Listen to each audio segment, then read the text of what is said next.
গাইবান্ধা শহরে বিপুল পরিমাণ অবৈধ মিশরীয় মশলা জব্দ করেছে জেলা গোয়েন্দা শাখা ডিবি পুলিশ।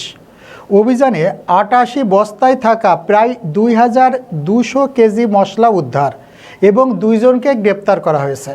এ ঘটনায় আরও একজনকে মূল সমন্বয়কারী হিসেবে সন্দেহ করা হচ্ছে বলে তদন্ত সংশ্লিষ্ট সূত্রে জানা গেছে। প্রতিনিধি মোহাম্মদ শুভ ইসলাম জানান, বৃহস্পতিবার দুপুরে জেলা শহরের ডিবি অফিসের সামনে গোপন সংবাদের ভিত্তিতে অভিযান চালিয়ে একটি ট্রলি থেকে এসব মশলা জব্দ করা হয়।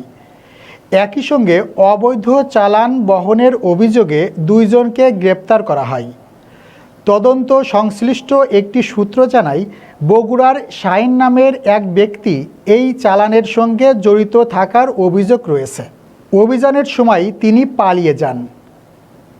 গ্রেপ্তার হওয়া ২ জনের মধ্যে একজন ট্রলি চালক এবং অন্যজন সহকারী হিসেবে কাজ করছিলেন বলে প্রাথমিকভাবে জানা গেছে। পুলিশ পলাতক ওই ব্যক্তিকে গ্রেপ্তারের চেষ্টা চালিয়ে যাচ্ছে। স্থানীয়দের অভিযোগ, দীর্ঘদিন ধরেই বিভিন্ন এলাকায় নিম্নমানের বা অবৈধ মশলা সরবরাহের একটি চক্র সক্রিয় রয়েছে। তবে এ বিষয়ে তদন্ত শেষ না হওয়া পর্যন্ত নিশ্চিতভাবে কিছু বলা যাচ্ছে না। ডিবি পুলিশ জানিয়েছে, জব্দ করা মশলা ও ট্রলিটি তাদের হেফাজতে নেওয়া হয়েছে। এ ঘটনায় জড়িতদের বিরুদ্ধে আইনগত ব্যবস্থা গ্রহণের পাশাপাশি পলাতক ব্যক্তিকে গ্রেপ্তারের অভিযান অব্যাহত রয়েছে।